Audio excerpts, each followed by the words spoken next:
घाट ऐसे करीब करीब 28 घाट बने हुए यहाँ पर, और कुछ माँ नर्मदा की मेहरबानी से शेष रह गए, कुछ क्षतिग्रस्त हो चुके हैं।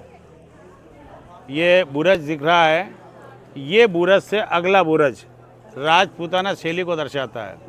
अंदर से तो आपने देखी मराठा शैली, और बीच में अपने को नीचे चलेंगे झरोके दिखेंगे, वो मुगल शैली को दर्शाता है। होलकर वंश का शमशान, माता अहिल्या का दहन स्थल, यानी जिसकी जहाँ मृत्यु के नाम से ये सामने पतिदेव कुंभलगढ़, महेश्वर की शान, होलकरों की जागीर। एक आम आदमी इसी को फोर्ट मानता है, लेकिन वास्तविकता में ये दक्षिण द्वार है। फोर्ट काफ़ी बड़ा है, उसमें आबादी बसी हुई है 20%। है असुर राज बाणासुर की तपोभूमि, नहीं दिखेंगे सर। साइड में हनुमान जी, एक सबसे हेवी लकड़ी होती है सागवान, है ना, और एक उससे भी हेवी आती है जिसको बोलते हैं शीशम। वो इतनी ठोस मजबूत होती है कि आप कोशिश करें कि उसमें एक कील ठोक दूं तो संभव नहीं है, यानी कील नहीं ठोक सकते हैं सागवान शीशम के अंदर। और उन लोगों ने उस पर आर्किटेक्चर नक्काशी बनाई है। अच्छा, ये लकड़ी का है? लकड़ी का है। आप यूँ टन टन भी नहीं, आपके उंगली पे लगेगा, इतना मजबूत है शीशम, जो अंदर से रेड होता है। तुकोजी राव की 4 संतानों में एक संतान थी विट्ठल राव।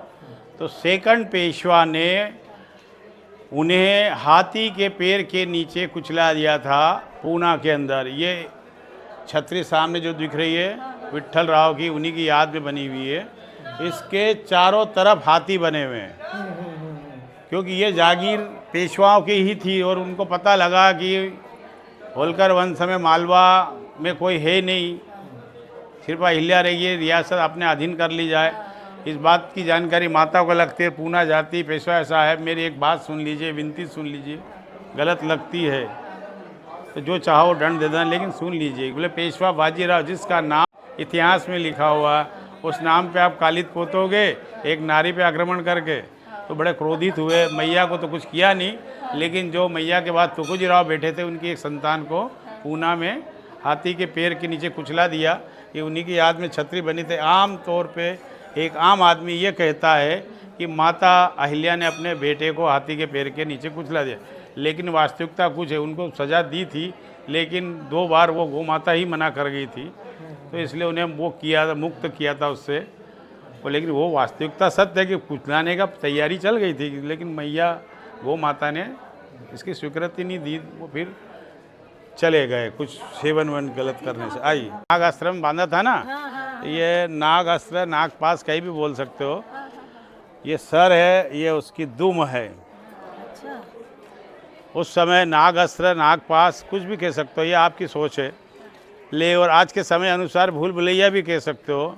यानी उस समय का मानव जिसने इसकी खुदाई की थी पत्थर पे, और आज का मानव, उस समय की बुद्धि थी, आज की बुद्धि भी, वो भी दिमाग था, आज का दिमाग। आप इस सर से लगा के उंगली चला के इस दुम तक आओगे, रास्ता भूल जाओगे। उस इंसान ने इसकी खुदाई की, और आपको सिर्फ मात्र उंगली चलाना है, वो नहीं चला सकते। तो आज की बुद्धि और वो बुद्धि का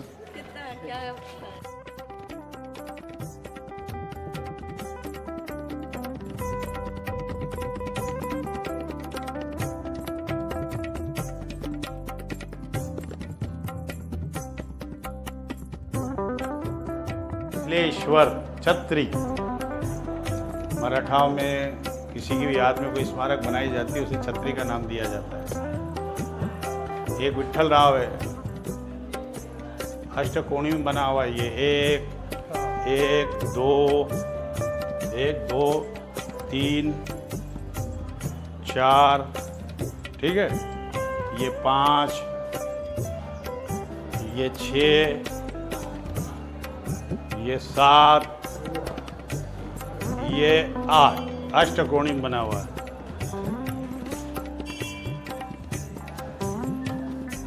ये रेड फर्शियाँ लगी हुई, इधर वाइट लगी हुई। वो बुरज से ये बुरज राजपूताना शैली को दर्शाता है, बीच में झरोके मुगल शैली को दर्शाता है।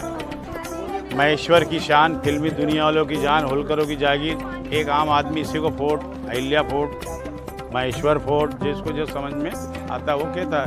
आई ये भी अष्टकोणी में बना हुआ है।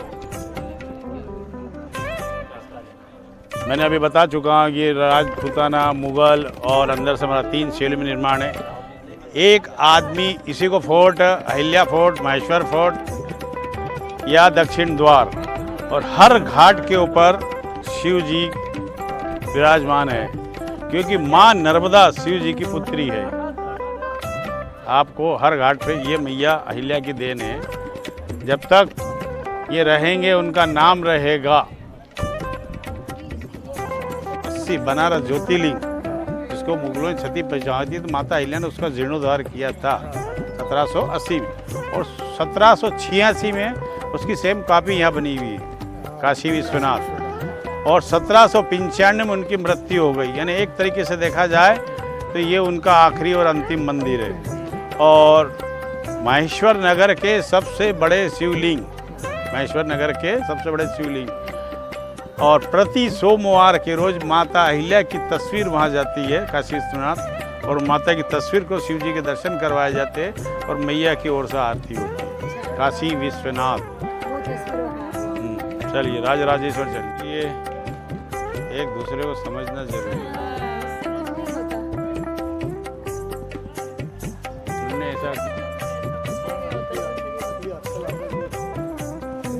इस संसार में कोई भी सर्वगुण संपन्न नहीं होता, तो कुछ स्थित परिस्थितियों में अपने से समझौता ही करना उचित समझते हैं, तो ही सुखी। इस हर आदमी का भगवान भोलेनाथ का स्वरूप है अर्धनारीश्वर। इस साइड से देखेंगे आप तो नारी का रूप दिखेगा, जो एक स्त्री खड़ी उसके हाथ में बच्चा है, उसे पुत्र वल्लभा कहते हैं। अब इस साइड से आपको नारी का स्वरूप, उस साइड से आपको साधु जी दिखेंगे, यानी भोलेनाथ का अर्धनारीश्वर का स्वरूप पुत्र वल्लभा, एक नारी खड़ी है प्रतिमा। ऐसी कलाएं हैं। ये सामने इधर घुमाओ कैमरा, इस साइड ये है कृष्ण लीला, उस साइड में सामने दिखेगी संगीत कला, यानी पूरे भारत का कल्चर प्रतिमाओं में दर्शाया गया है। अंदर नज़र आ रही मराठा शैली,